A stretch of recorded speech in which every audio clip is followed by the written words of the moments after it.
Hey, what's up, lightboltjoe here. Today we are going to discuss the 2022 Marvel Disney feature film, Thor: Love and Thunder. So this is, I don't know what film in the film number in the Marvel Cinematic Universe. This is part of the Phase 4. It is 2 hours long. So this is the fourth Thor film. So Gore the God Butcher is introduced as the villain, the main antagonist. And so Thor... Last we see Thor himself, the God of Thunder, Chris Hemsworth playing Thor, the God of Thunder. He is traveling about with the Guardians of the Galaxy. They're doing their thing. I love the Guardians. The Guardians is my favorite team within the MCU. It's just it's just the aesthetic of them is just so gorgeous. The space pirate life, love it. So they're in the first 26 minutes of the 2-hour film, and then they part ways, and then Thor goes on to does this stuff. King Valkyrie is doing her things in New Asgard. Korg is with her. Meek is with her, and then Dr. Jane Foster, and we get Darcy for half a second, which was nice to see. As well as Dr. Eric Selvig for half a second, nice to see. So Jane Foster now has stage 4 cancer. She was called to New Asgard to see the remnants of Mjolnir, the hammer of Thor. And so she is now worthy because of a promise that Thor made Mjolnir keep back when they were dating many years ago, over 8 years ago. And so we get timelines. It's been 8 years since they, broke up, and it's nice to get timelines, to be completely honest, especially in the MCU. So Jane is now Mighty Thor, and the thing with the hammer, though, is it takes out her mortal essence, because she's mortal, she's not a god. And by god, it's just a different, superior alien race, because she's not technically from Earth. So Korg, Thor, Mighty Thor, Valkyrie, and then 2 screaming goats, which were gifted to Thor, go on a quest to find and defeat Gore the God Butcher, and B, rescue the kids of New Asgard that he kidnapped along the way. So the kids need to, get the strength and get the bravery, and then everybody fights Gore at the end, and the goal is to reach eternity. That way Gore can steal, Stormbreaker, the hammer, to use that as the Rosen Eisenstein bridge to get the Rainbow Bridge, to get to eternity, to make his wish, to make the gods extinct. But like Thor and company go to that city of the gods, where all different gods from all different mythologies are there. Thor literally takes Zeus's thunderbolt in a battling aspect. There's, gods bleeding nectar everywhere, nectar of the gods, the ichor, excuse me, which is gold. So it's so many mythologies are in this, and I geeked the geek out over it, and it was so nice to see it. But having the thunderbolts, having the hammer, having the axe, it was just so cool having all of these massive super powered weapons come together. Talking to Gore at the end, making him realize that he should choose love, not hate. Bringing his daughter back, after the gods. His planet's gods refused to help. It's not all the other gods' faults that his gods did not help. He shouldn't punish everybody for somebody else's mistake. Something to that extent. So he chooses to ask eternity for his daughter back. So then Jane is now in Valhalla. Gore has passed on. His daughter, Love, is now the pseudo-adopted daughter of Thor, who she just references as Uncle Thor, and then the two of them, Love and Thunder, go on their fighting adventures, to save the day. So cool. One of my favorite, I don't know, it's not a theme, it's plot points where the family of the enemy is not also the enemy, that they can be the friend, that they can be not even an adversary, but they can be your family. So like Face Off is a prime example of that, where one character adopts the other character's son at the end after killing the other character. Like adopting the villain's child, because why punish the kid for the parent's fault, kind of thing, right? So I love that theme. My favorite genre within film is horror, comedy, musical. That combo is perfect, but my favorite plot point is that turn of events, that character development, that just because your parent was an adversary of mine doesn't make you a villain by association. I love it. Absolutely love it. And to have Love and Thunder saving the day at the end, so cool. So, so cool. I geeked the geek out with so many of the different mythological entities represented within that city.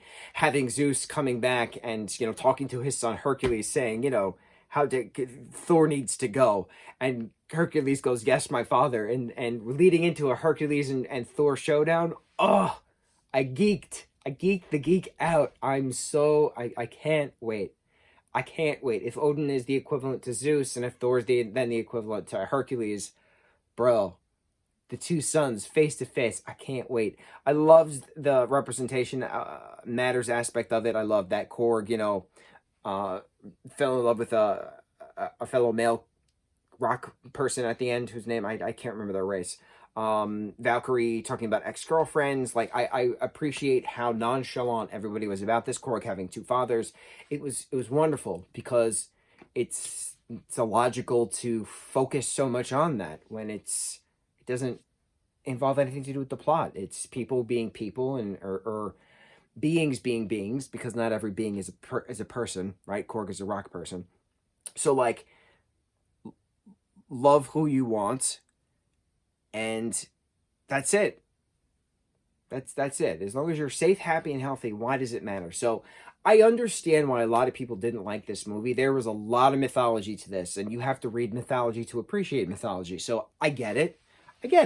But also, the last time we see Thor was in Endgame, right? So that was a massive, massive film, Avengers Endgame.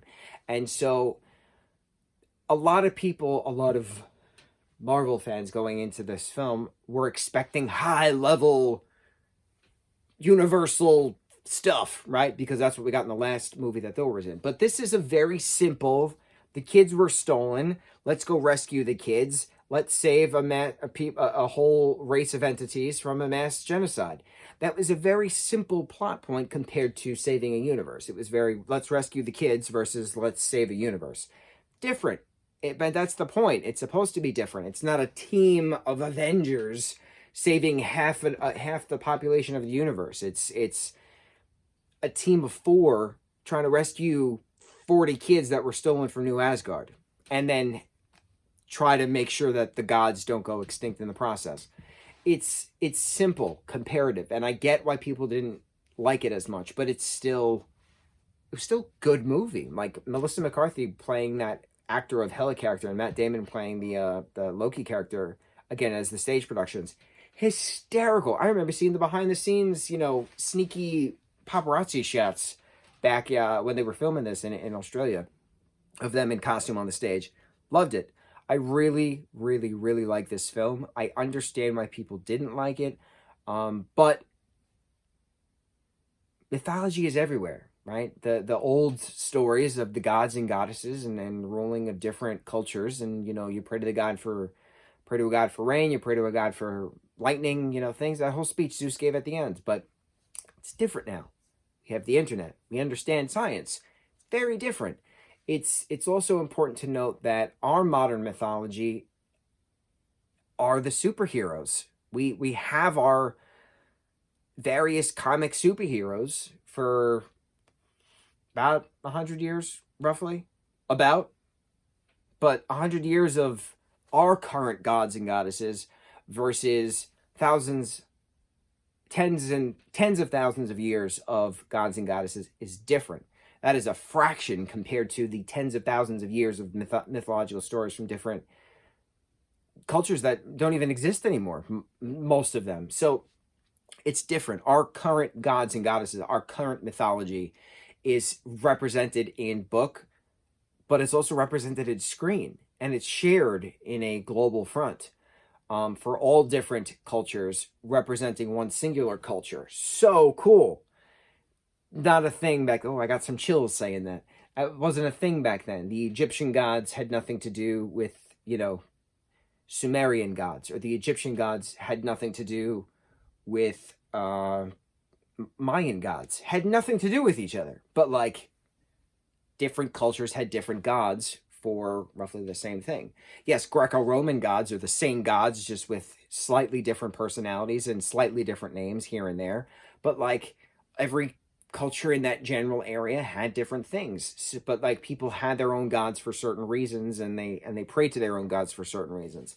We, as a current society, have various gods and goddesses represented within our superhero canon, but it's not just one singular culture appreciates these gods and goddesses of the modern times. It's the world has access and appreciation thanks to the internet. Very interesting when you think about modern mythology versus ancient mythology. It's very cool seeing that ancient religion to the modern religion of the superhero.